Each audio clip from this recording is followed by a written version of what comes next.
Hello, अस्सलाम वालेकुम। हाय viewers and listeners. आज हम बात करेंगे।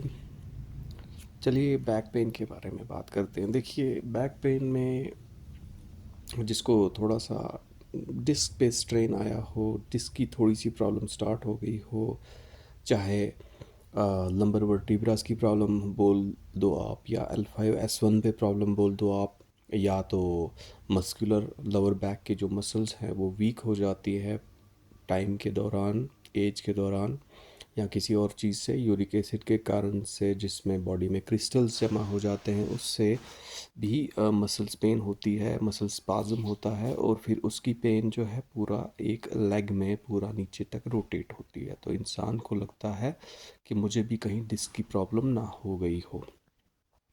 देखिए, डिस्क की प्रॉब्लम ऐसे जल्दी से नहीं होती है।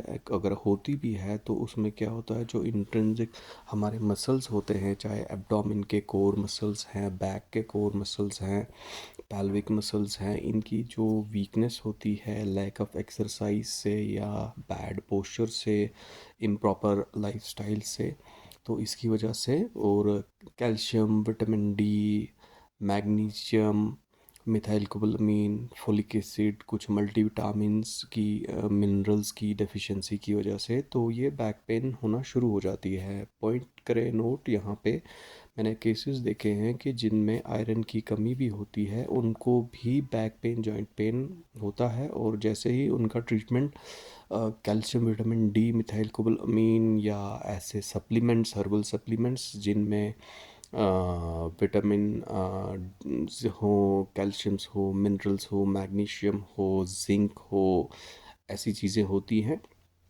तो इनसे भी इसमें रिलीफ आता है, और सप्लीमेंट के तौर पे तो आप ले ही सकते हैं इनको। तो आयरन की डेफिशिएंसी में भी ये चीज़ देखी गई है। अब बैक पेन के लिए मैं बताऊंगा सबसे अच्छा जो आजकल मुझे लग रहा है इसका जो ट्रीटमेंट होना चाहिए, जिसको कोई ज़्यादा प्रॉब्लम ना हो, तो उसमें बैक पेन्स में कोलेजन्स की सप्लीमेंट आती है, इन कॉम्बिनेशन विद कुरकुमीन एक्सट्रैक्ट आती है, कैट क्लॉज के एक्सट्रैक्ट्स आते हैं ये। और उसका मैं आपको बता दूं, एक कैप्सूल जो आता है वो ऑस्टियोमेडिक करके आता है। एक पेन एग्जिट आता है सॉफ्ट जेल कैप्सूल, जिसको आप एक कैप्सूल सुबह शाम खाना खाने के बाद इस्तेमाल करें, और ऑस्टियोमेडिक कैप्सूल एक कैप्सूल सुबह शाम खाना खाने के बाद इस्तेमाल करें, और एक चाहे आप कोई सी डायसीमैक GM या कोला शेल जिसमें कोलेजन्स हो, वो वाली सप्लीमेंट, कुरकुमीन वाली सप्लीमेंट इस्तेमाल करें। लेकिन फ़िलहाल आप अगर इस्तेमाल करना चाहते हैं तो आप मुझसे सलाह भी ले सकते हैं। आप कमेंट्स में भी पूछ सकते हैं, डायरेक्ट व्हाट्सएप पे भी पूछ सकते हैं, आपको आसानी से जवाब मिल जाएगा। तो आप ऑस्टियोमेटिक और पेन एग्जिट सॉफ्ट जेल अगर अवेलेबल ना हो तो आप हिमालय हर्बल कंपनी जो है उसकी रोमालिया फोर्ट आप इस्तेमाल कर सकते हैं। वो भी इसमें बहुत इम्प्रूवमेंट देती है।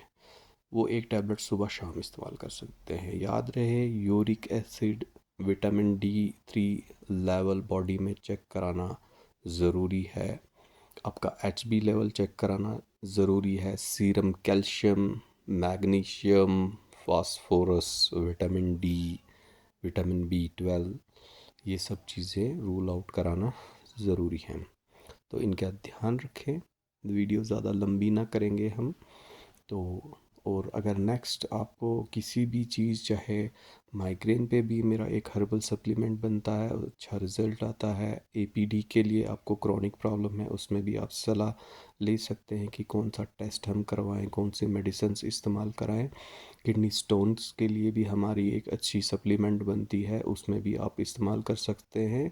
8 mm तक इजीली स्टोन निकल सकती है, उसके बाद कुछ टाइम तक मेडिसिन खानी पड़ती है, बहुत सारे केसेस में डिज़ोल्व हो गई स्टोन। तो वो आप थोड़ा सा ध्यान रख करके आप नेक्स्ट में बता सकते हैं कि कौन सी मेडिसिन इस्तेमाल करनी है। तो आप पूछ सकते हैं किसी भी चीज़ के, इवन कि स्किन केसेस, खास करके सोरियासिस केसेस में आप पूछ सकते हैं। मैं आपको एक सप्लीमेंट उसमें प्रोवाइड कर सकता हूं, जो मैं खुद होम रेमेडी नहीं है बना करके आपको इस्तेमाल करा सकता हूं। तो ठीक है, थैंक यू। जैसा भी लगे आप कमेंट में पूछें।